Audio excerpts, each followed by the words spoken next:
Hello everyone, welcome to concept clarity and tricks. आज हम discuss करने वाले हैं मेजर्स ऑफ मनी सप्लाई, जिसमें हम बात करेंगे M1, M2, M3 और M4 ये क्या है, इस टेबल को हम फिल करने की कोशिश करेंगे। दूसरी चीज, M1, M2, M3, M4 इनका लिक्विडिटी के साथ में क्या रिलेशन होता है उसको हम जानेंगे और समझेंगे। ठीक है, एग्जाम के पॉइंट ऑफ व्यू से बहुत ज़्यादा इंपॉर्टेंट है, तो ध्यान से देखिएगा, ध्यान से समझिएगा, बहुत इंपॉर्टेंट वीडियो है। चलिए शुरू करते हैं मेजर्स ऑफ मनी सप्लाई। पहले तो हमारे पास ये क्वेश्चन आता है कि आखिर मेजर्स ऑफ मनी सप्लाई इसका मतलब क्या है, हम क्यों करना चाहते हैं मनी सप्लाई को मेजर। ठीक है, तो देखो, जैसे मैं आपके सामने एक छोटा सा एग्जाम्पल लूँ। आप कोई भी एग्जाम की तैयारी करना शुरू करते हो, चाहे वो यूपीएससी हो, चाहे वो एसएससी हो, तो आप उससे पहले अपने हाथ में उस एग्जाम से रिलेटेड सिलेबस को लेके बैठोगे, ताकि आपको ये पता हो कि इस एग्जाम की क्या रिक्वायरमेंट है, इस एग्जाम में क्या पूछा जाता है, क्या सिलेबस है, कहाँ से क्वेश्चंस आते हैं। आप ये चीज़ जब आइडिया लगा लोगे तब आप उस एग्जाम की प्रिपरेशन करना शुरू करते हो। सिमिलर तरीके से हमारी इकोनॉमी में आरबीआई क्या करता है, आरबीआई मॉनेटरी पॉलिसी लेके आता है।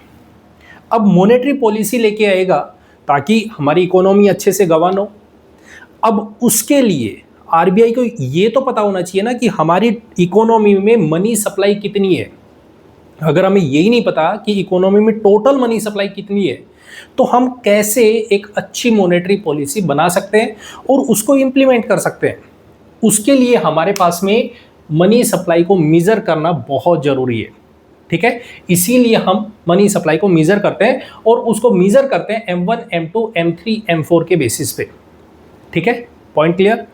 तो अब हमें इनकी वैल्यूज को निकालना है, तो उससे पहले हमें यह पता होना चाहिए कि ये जो टर्म्स लिखी हुई है, जहां पे हमने डिमांड डिपॉजिट्स की बात की है, टाइम डिपॉजिट्स की बात की है, demand deposits with post office जो बैंकिंग सिस्टम का काम करता है, उनमें इन टर्म्स का क्या मतलब है और ये क्या कहना चाहते हैं, पहले हम इस चीज को जानते हैं। तो उसके लिए हमें देखो, बैंक्स दो तरीके के काम करते हैं।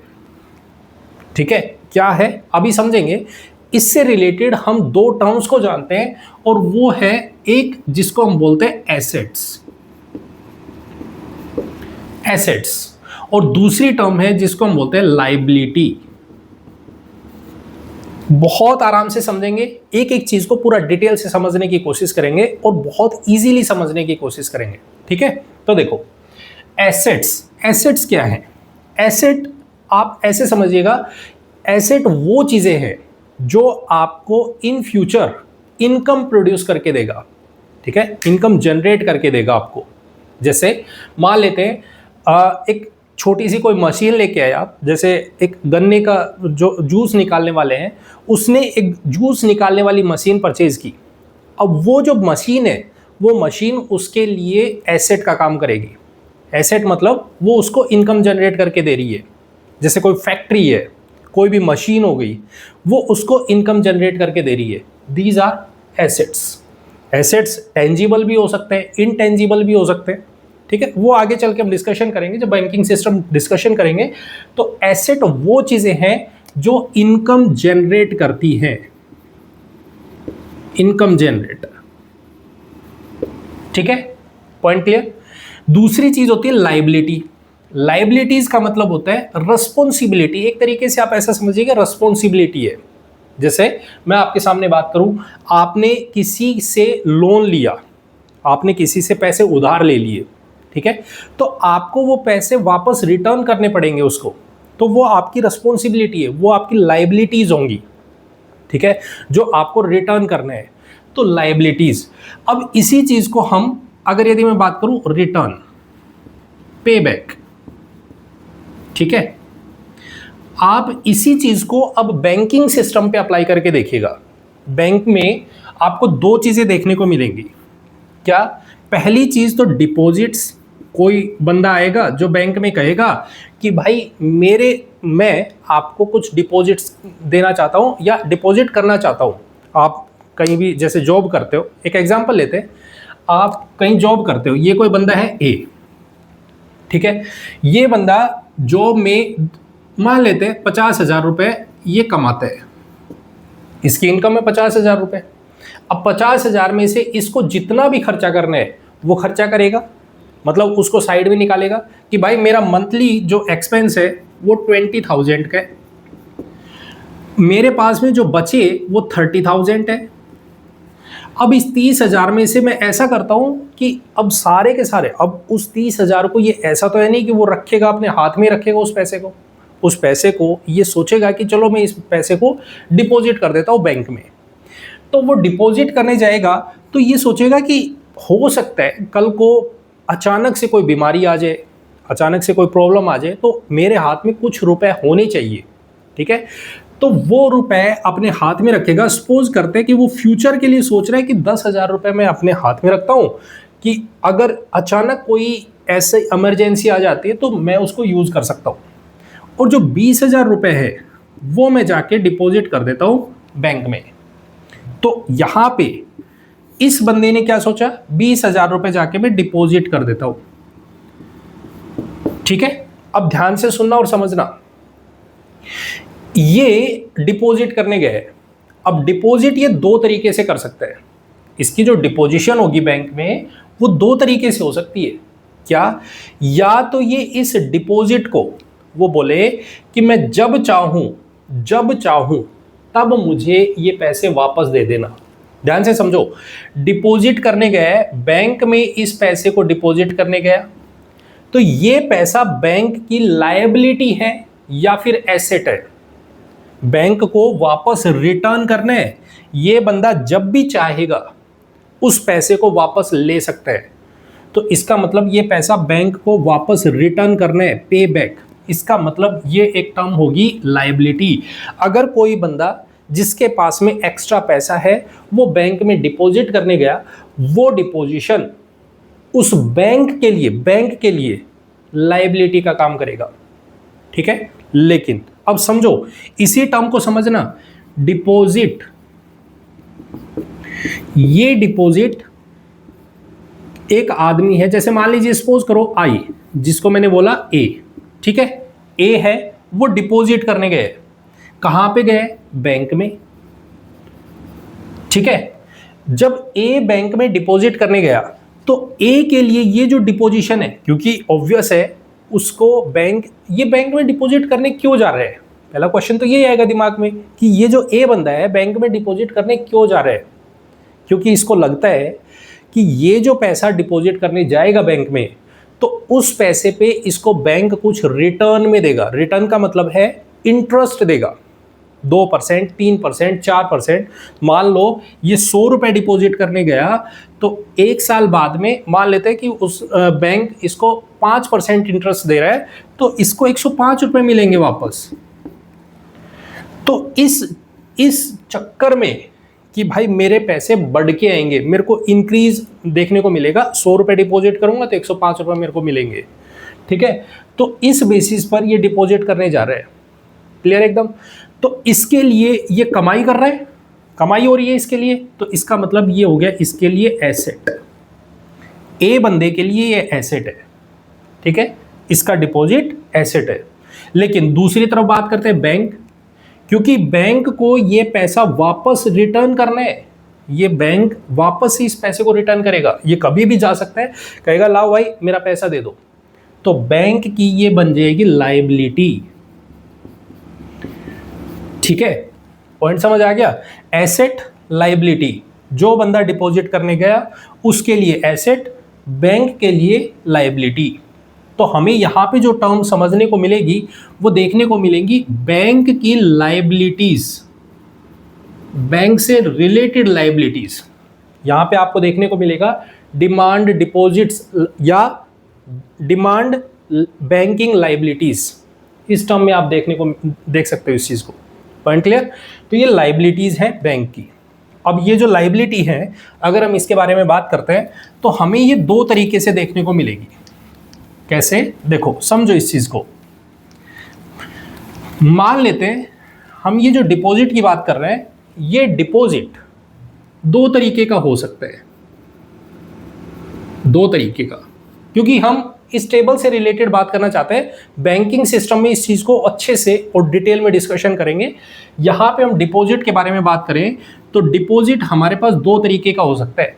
कौन सा? एक हो सकता है डिमांड और एक होगा टाइम। मतलब क्या हुआ? देखो, demand liabilities, time liabilities of the bank. क्या मतलब है इस चीज का? समझिएगा। मान लो, सपोज करो, इसका मतलब क्या है, मैं बैंक में डिपॉजिट करने गया, मैंने कहा बैंक में कि मेरे पास में ये 100 रुपये है, ये एक्स्ट्रा है, आप इसको डिपॉजिट कर लो। हो सकता है मेरे को कल को ज़रूरत पड़ जाए, तो मैं उसको किसी भी टाइम मैंने आज डिपॉजिट किए, मैं कल उसको वापस से निकाल सकता हूँ। आज डिपॉजिट करूँ, 10 दिन बाद में मेरे को ज़रूरत पड़ी, मैं उस पैसे को वापस निकाल लूँ। महीने के बाद में ज़रूरत पड़ी, मैं उस पैसे को निकाल लूँ। मतलब ऐसा जब भी मेरे को ज़रूरत पड़ेगी तो मैं उस पैसे को वापस ले सकता हूँ। किससे? बैंक से, कि भाई मेरा पैसा दे दो। This is known as demand liability of the bank. जब चाहे तब उस पैसे को निकाला जा सकता है। Point clear? दूसरा केस आता है टाइम लायबिलिटी। मतलब जैसे मैं आपके सामने बात करूं कि मैंने कहा बैंक से कि देखो भाई, मेरे पास में ये 100 रुपये है, ये एक्स्ट्रा है, मेरे पास अभी फ़िलहाल इसकी कोई नीड नहीं है, मैं चाहता हूँ ये पैसा 1 साल के लिए लॉक हो जाए, मुझे इस पैसे को हाथ ही नहीं लगाना। बैंक ने पूछा, देख लो, बीच में आपको ज़रूरत पड़ेगी तो फिर आप लेने आओगे, तो हम वापस नहीं देंगे। आप 1 साल का टाइम मांग रहे हो, तो आपको 1 साल के बाद ही आपको ये पैसा वापस मिलेगा। मैंने कहा हाँ, मुझे एक पर्टिकुलर टाइम के बाद ही वापस देना, लॉक कर दो इसको। उस टाइम से पहले अगर मैं लूंगा तो मेरे ऊपर आप पेनल्टी लगा सकते हो। ठीक है? यहां पे क्या हो रहा है? यहां पे मैं जब चाहूं तब इस पैसे को वापस निकाल सकता हूं। और यहां पे क्या हो रहा है? मैं एक पर्टिकुलर टाइम के बाद ही उस पैसे को वापस निकाल सकता हूं। ठीक है? तो इसको बोलते हैं टाइम डिपॉजिट्स या time liabilities of the bank. ये होता है demand deposit of the bank. ठीक है? जैसे आप करंट अकाउंट ओपन करते हो, करंट अकाउंट होता है, जैसे आप सेविंग अकाउंट्स की बात करते हो, तो इनमें जो भी पैसा डिपॉजिट होता है वो डिमांड डिपॉजिट से रिलेटेड होता है, डिमांड डिपॉजिट से। ठीक है? टाइम डिपॉजिट्स की बात करोगे तो टाइम डिपॉजिट्स का मतलब होता है जैसे आप फिक्स्ड डिपॉजिट्स, जिनको हम बोलते हैं एफडीज, आप एफडी करवाते हो बैंक में, आपकी 1 साल की, 2 साल की, 5 साल की, इस तरीके से उनका मैच्योरिटी पीरियड होता है। आप उस पीरियड बीच में भी निकलवा सकते हो, लेकिन उसके ऊपर आपको पेनल्टी पे करनी पड़ेगी। ठीक है? तो इनको बोलते हैं टाइम डिपॉजिट्स। इसी में आता है रिकरिंग डिपॉजिट्स। क्या होते हैं आगे देखेंगे इनके बारे में। तो demand deposit, time deposits, understand? दोनों पॉइंट समझ आ गए? तो ये क्या है? ये डिपॉजिट्स बैंक की लायबिलिटीज होंगे, लायबिलिटीज। समझ आ गया? समझ आ गया एकदम? एसेट्स, लायबिलिटीज, दोनों चीजें क्लियर हो गई। अब इसी के ऊपर आपको समझनी है टर्म जिसको हम बोलते हैं लिक्विडिटी। लिक्विडिटी का मतलब क्या है? लिक्विडिटी का मतलब है आप किसी भी एसेट को, ध्यान से समझो, टर्म समझिएगा, आप किसी भी एसेट को कितनी आसानी से, इजीली आप उसको कैश में कन्वर्ट कर सकते हो। This is known as liquidity. आप फिर से सुनिएगा, लिक्विडिटी का मतलब होता है आप किसी भी एसेट को, एसेट क्या है? जो आपको कमा के देगा। एसेट का मतलब क्या होता है? जो आपको इनकम जनरेट करके देगा। ठीक है? आप किसी भी एसेट को कितनी आसानी से उसको कैश में कन्वर्ट कर सकते हो। जैसे मैं आपके सामने एक छोटा सा एग्जांपल लेता हूँ। मान लेते हैं आपके हाथ में कैश है, समझना भी इस चीज़ को, आपके हाथ में कैश है, दूसरी तरफ आपके अकाउंट में डिमांड डिपॉजिट्स हैं और आपने टाइम डिपॉजिट्स कर रखे हैं। क्योंकि कोई भी बंदा डिपॉजिट करने गया है बैंक में तो वो क्यों कर रहा है? डिपॉजिट कर रहा है ताकि उसको इंटरेस्ट अच्छा मिलेगा, ताकि उसको इंटरेस्ट मिलेगा और इंटरेस्ट पे वो कमाई करेगा। ठीक है? तो यहां पे कैश, डिमांड डिपॉजिट और टाइम डिपॉजिट, देखो समझना, लिक्विडिटी का मीनिंग समझते हैं हम। यहां पे कैश, आपके हाथ में कैश है, जब चाहो उस पैसे को वैसे यूज कर सकते हो। लिक्विडिटी, कोई भी एसेट जिसको आप कितनी आसानी से आप उसको कैश में कन्वर्ट कर सकते हो, रुपीस में कन्वर्ट कर सकते हो।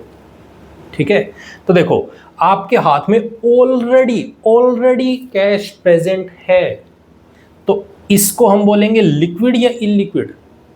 डेफिनेट है, ये तो हाईली लिक्विड हुआ। आपके हाथ में पैसा है, पहले से ही पैसा है, मांगने की जरूरत नहीं, उसको बदलने की जरूरत नहीं है, आपके हाथ में पैसा है पहले से ही, तो ये तो लिक्विड हुआ। चलो दूसरी टर्म को देखते हैं, डिमांड डिपॉजिट्स। डिमांड डिपॉजिट्स मतलब डिमांड, आप बैंक में गए, ध्यान से समझना इस प्रोसेस को, कि मैं अगर आपसे पूछूं इन तीनों में सबसे ज्यादा लिक्विड कौन और सबसे कम लिक्विड कौन, तो आप कैसे क्लासिफाई करोगे? देखो ये तो आपके पास हाथ में ऑलरेडी पैसा है, आपको तो जरूरत ही नहीं है इसको बदलने की, कैश में, कैश तो है ही आपके हाथ में।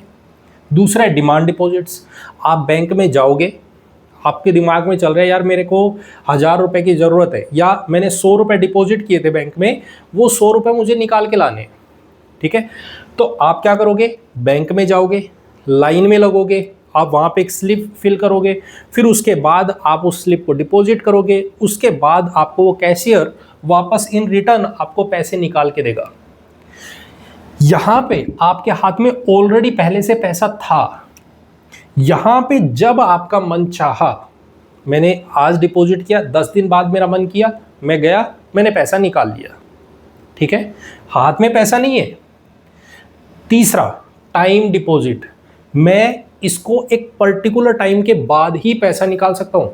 एफडी है, वो एफडी मेरे को तोड़वानी है, तो उसके लिए अगर मेरे को वहाँ से पैसा विड्रॉ करना है तो उसके लिए मेरे को 1 साल का वेट करना पड़ेगा, तब मैं वहाँ से पैसा निकाल सकता हूँ इजीली। ठीक है, तो सबसे ज़्यादा लिक्विड कौन सा हुआ?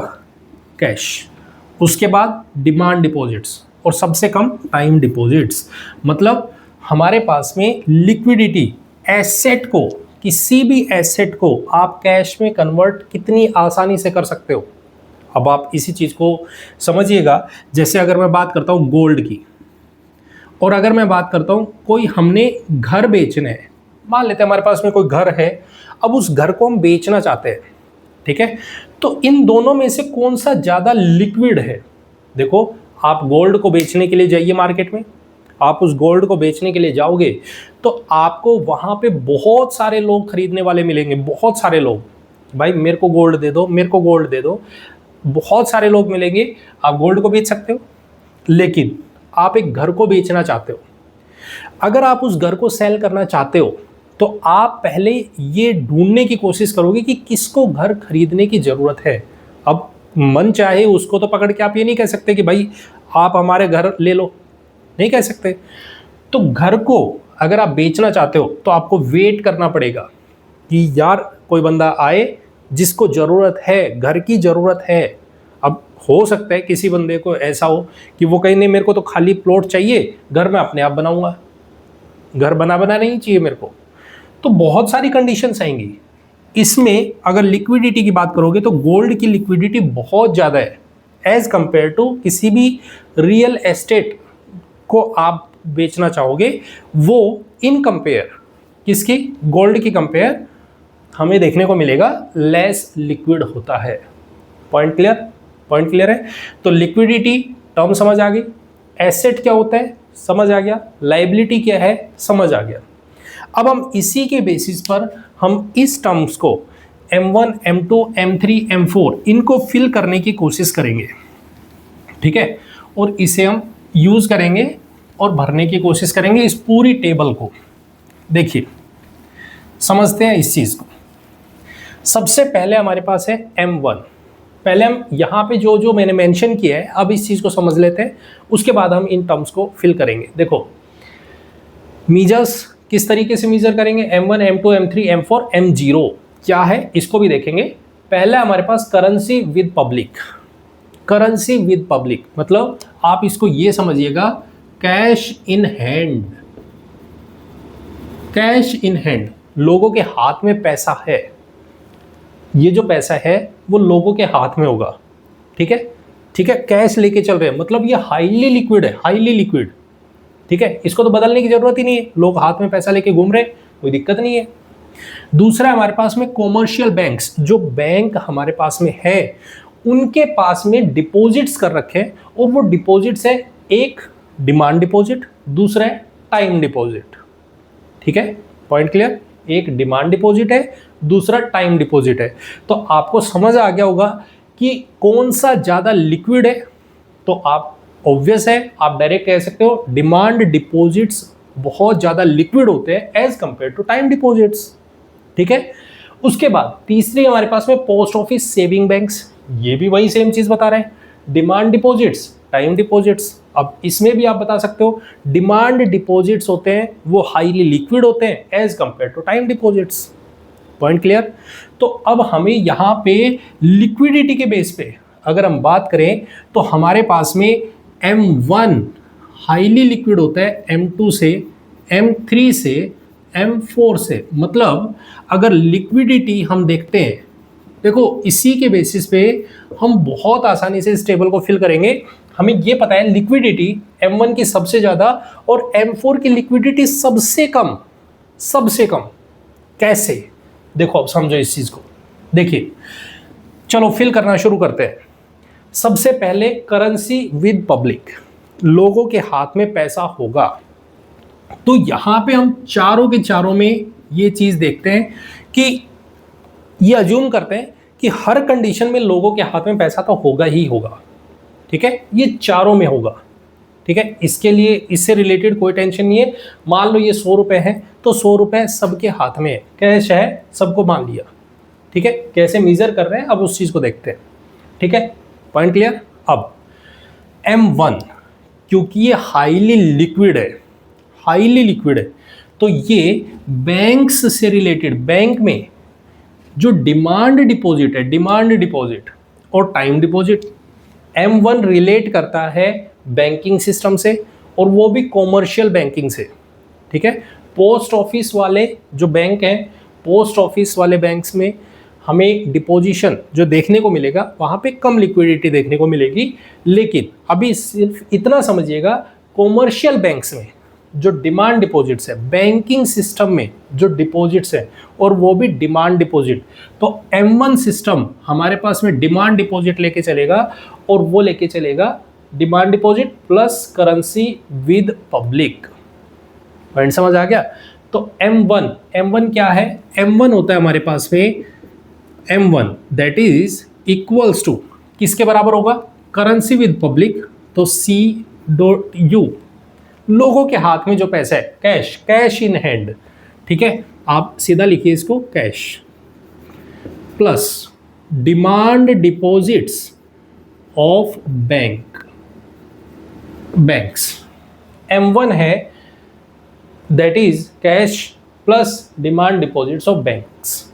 ठीक है, चलो दूसरा देखते हैं M2 क्या है, कैश इन हैंड तो होगा ही होगा, लेकिन दूसरी चीज है, क्योंकि अब एक बात सोचो, हमने बोला M1 M2 लेस लिक्विड है, M3 उससे ज्यादा, उससे मतलब M3 है वो और कम लिक्विड है, M2 से लेस लिक्विड है। तो M2 से लेस लिक्विड होना, M2 ज़्यादा लिक्विड होगा M3 से, तो किस बेसिस पे होगा, तो वो होगा हमारे पास में डिमांड डिपॉजिट्स। इसमें जो डिपॉजिट्स है वो डिमांड से रिलेटेड होंगी। M1 में डिमांड डिपॉजिट बैंक की है, M2 में बैंक्स की डिमांड प्लस पोस्ट ऑफिस की डिमांड, जितनी भी डिमांड है वो ज़्यादा होंगी। ठीक है, M2 में जितनी भी डिमांड डिपॉजिट्स है वो होंगी किसमें, M2 में। तो हमारे पास में demand deposits of post office saving banks में demand deposits plus commercial banks की डिमांड डिपॉजिट्स, ये दोनों टर्म्स इसमें कैरी होंगी। Point clear. M3 की बात करते हैं तो यहाँ पे डिमांड डिपॉजिट्स प्लस, अब ध्यान से सुनो, क्योंकि ये M2 से कम लिक्विड है, लेस लिक्विड, तो वो कब होगा? जब टाइम डिपॉजिट्स यहाँ पे आना शुरू हो जाएंगे, तो ये होगा हमारे पास में टाइम डिपॉजिट्स। और M4 की बात करते हैं तो ये सबसे कम लिक्विड होता है, सबसे कम। इसका मतलब इसमें सारे डिपॉजिट्स आ जाएंगे, सारे टाइम डिपॉजिट्स, डिमांड डिपॉजिट्स। ठीक है, तो हमारे पास देखने को मिलेगा M1 का फॉर्मूला क्या हो गया? Cash in hand plus demand deposits of the bank. M2 क्या हो गया? तो M2 होता है हमारे पास में, देखो M1 की दोनों टर्म्स है, तो M1 प्लस पोस्ट ऑफिस की demand deposits of post office. ठीक है, M3 की बात करते हैं, M3 that is equals to, ये हो गया दैट इज M1 प्लस, अब क्या बच गया? Time deposits of the commercial banks, time deposits of banks. ठीक है, M4 क्या है? M4 है हमारे पास में M3। ये जो M3 है 1 2 3, यहां तक तो M3 है, यहां तक का तो M3 है, और ये बच गया हमारे पास में M4 में जो एक्स्ट्रा टर्म्स यूज होने वाली हैं, तो वो हो गया हमारे पास में M3 plus post office deposits. अब वो डिपॉजिट्स दोनों हैं, टाइम डिपॉजिट भी और डिमांड डिपॉजिट्स भी, दोनों चीजें पोस्ट ऑफिस डिपॉजिट्स। तो ये हो गया M4। ठीक है, अब एक बात सोचो, सबसे ज्यादा पैसा किस में मिलेगा? क्वांटिटी, जो मनी की क्वांटिटी है वो किस में मिलेगी? क्या वो M1 में मिलेगी या M4 में? तो वो होगी M4 में। क्यों? क्योंकि M4 में सब जगह पे पैसे हैं, भले ही थोड़े डिपॉजिट्स हों लेकिन हर जगह पे आपको पैसा देखने को मिलेगा। इसका मतलब अगर हम क्वांटिटी की रिस्पेक्ट में बात करते हैं, क्वांटिटी की रिस्पेक्ट में, तो वो हमें देखने को मिलेगा M4 में सबसे ज़्यादा, देन M3 में, देन M2 में और M1 में। अगर हम क्वांटिटी की बात करते हैं, मनी की क्वांटिटी कहाँ पे ज़्यादा है?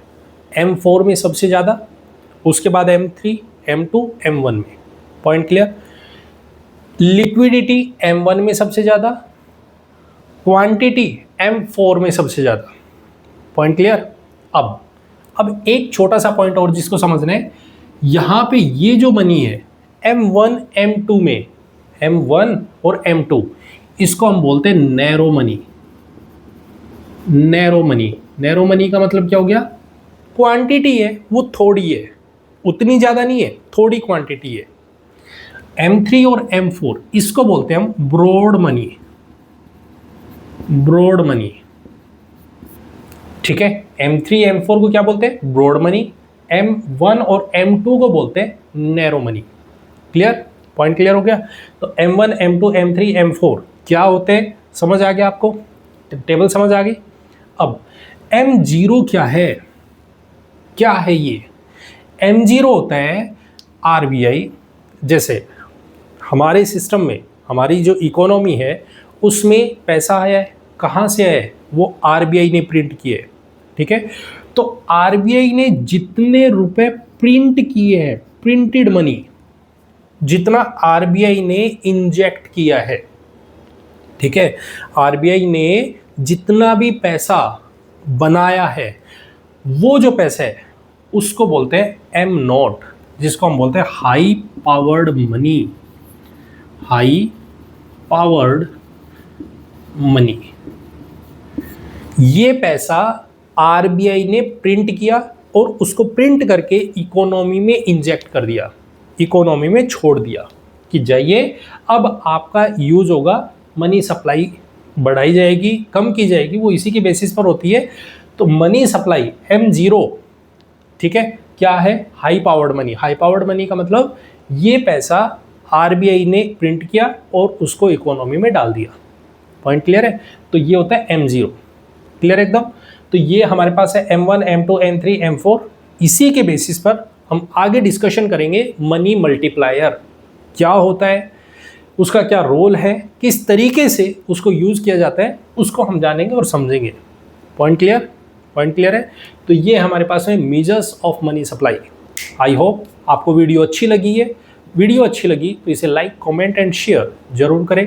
चैनल को सब्सक्राइब नहीं किया तो प्लीज़ चैनल को सब्सक्राइब जरूर करें। मिलते हैं नेक्स्ट वीडियो में। Thank you very much and have a nice day. Bye bye, take care.